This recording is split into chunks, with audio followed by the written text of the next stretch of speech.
сақтап қалады, өзінің қатты қуанған сәттерін және қатты қорыққан сәттерін, яғни шок алған сәттерін сақтап қалады и сонымен жұмыс жасайды. Біз міне Шынар екеуміз, әйеліміз екеуміз бірге отасқанымызға қазір неше жыл болды? 25 жыл болды, биыл 25 жыл болды, 25 сентябрьде. Сонан бері біз бірге тұрамыз, бөлек тұрдық, қазір неше жыл, 10 жылдай ма бөлек тұрып жатырмыз. Оған дейін немен тұрдық, ата-енем, мамамыз, үшін бәрі туған, ініміз бәріміз бірге тұрдық. Менде мынадай установка бар екен да, біз бөлек тұрамыз, жылда айтамыз, осы соғым сойып аламыз деп айтамыз, ақша жинаймыз, бірақ сол соғым сатылмай қала береді да. И өткенде ойланып отырсам, вообще соғым алмайды екенбіз біз. Соғым алатын ниеттенеміз, бірақ соғым келмейді үйге. Үйге холодильнигінде алып қойғанбыз, бірақ ол пустой тұр, неше жыл болды, әлі бірде-бір рет ішіне салынған жоқ, пустой өзімен өзі сасып тұр. Енді қараңыздар, сол ойлана бастағанда, неге біз соғым алмаймыз осы? Не үшін біз соғым алмаймыз деп ойланған кезде есіме түседі ғой. Кеше маған бір заказ түседі. Сол заказ түскен кезде, осы 2-3 күн болған, қатты ойланып жүрген, осы неге мен алам деген кезде, соғым алам деген кезде бір жағдай болады. Үнемі осындай жағдай болады. Я сол ақша басқа жаққа кетеді, я алынбай қалады.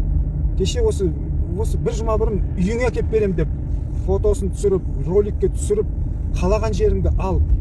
2000 теңгеден жілік килограмм береміз. Не керек? Барлық общий баға сондай деп бір Шынардың директоры алып келіп тұрғанның өзінен біз отказ бере салдық та. Білмейміз, неге отказ беріп тұрғанымызды. Бірақ отказ беріп тұрмыз да. Ет енді керемет ана. Сұмдық енді. Бәрі майлы енді, керемет. Бірақ соны алмай қойдық. Неге алмағанымызды білмейміз. Сол ойлана бастадым, что-то не то. Неге мен бұған отказ берем. Кеше заказ түседі. Заказ түскен кезде біреудің үйіне кіріп барам ғой, сол заказ түскен үйге. Кіріп барсам, үйдің ішінде сүрленген ет асылып жатыр екен да. Иісі деген мұрнымды бұрқ етіп есікті ашып қалған кезде. И сол кезде мен есіме түседі ғой. Жаңағы нәрсе. Сәкендер емес па? Есіме түсті ғой сол моментте. Кішкене кезім есіме түсті. Мен жеті оқимын ба екен. Сол моментте түсті. Ол уақытта бұл ұмытылып кеткен история вообще. Бірақ сол история есіме тың етіп түсе қалды. Жаңағы еттің иісі келген кезде. Неге менің үйімде ет асылып жатпайды, соғымның сүрленген ет асылып жатпайды деп ойлаған кезімде жаңағы ой келе қалды. Сонан бір история есіме түсті ғой. Жеті оқып жүрмін ба, сондай кезімде біздің үйде бір бұқа болды.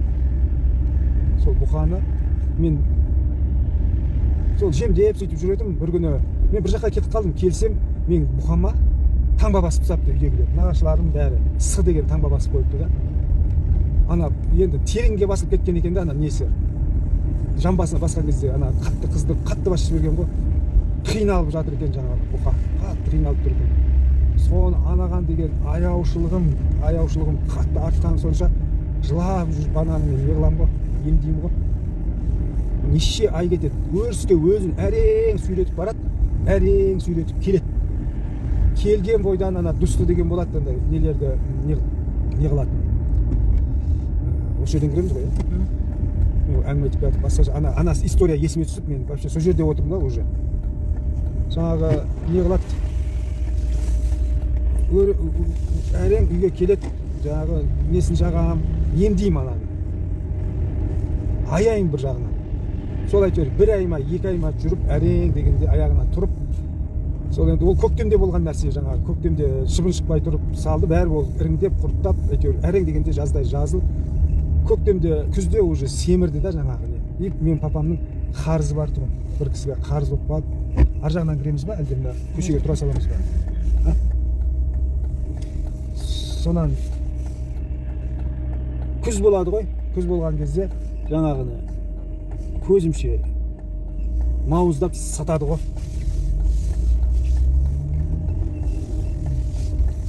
Соған оған мен бауыр басып қалғанмын ғой. Сонан менде сол етке деген, малдың етіне деген сондай нәрсе болады. Біздің үйге малдың еті келмейді, бірақ тауықтың еті келеді. Тауықтың еті үйде болады. Күнде тауық жей береміз. Бірақ етке келген кезде проблема жоқ. Міне қазір ет алуға келіп тұрмыз біз негізі. Ет дегенде есіме түсіп жатыр да. Онан қалды екінші рет уже менің тағы бір бұқам болды, үлкен бұқам болды. Оны да екінші рет жағдай болған кезде, оны да өзім бордақыладым. Енді оны білдім. Сойлатынын білдім да. ананы билген жокмун сойлатынын, маған айтпай сойтса. Екіншісінде енді мен бордақыладым, оны жартысын соямыз, жартысын сатамыз деп келісті. Жарайды, мен малды жақсы бордақылаймын негізі. Сөйтіп жаңағы үйге бордақылап, әбден семірген күн жаңағы мауыздап, сойып, етін қақтап, екіге бөліп, жартысын сатып, жартысын үйге қойдым. Сол ненің етін мен сол соғым таусылғанша жеген жоқпын.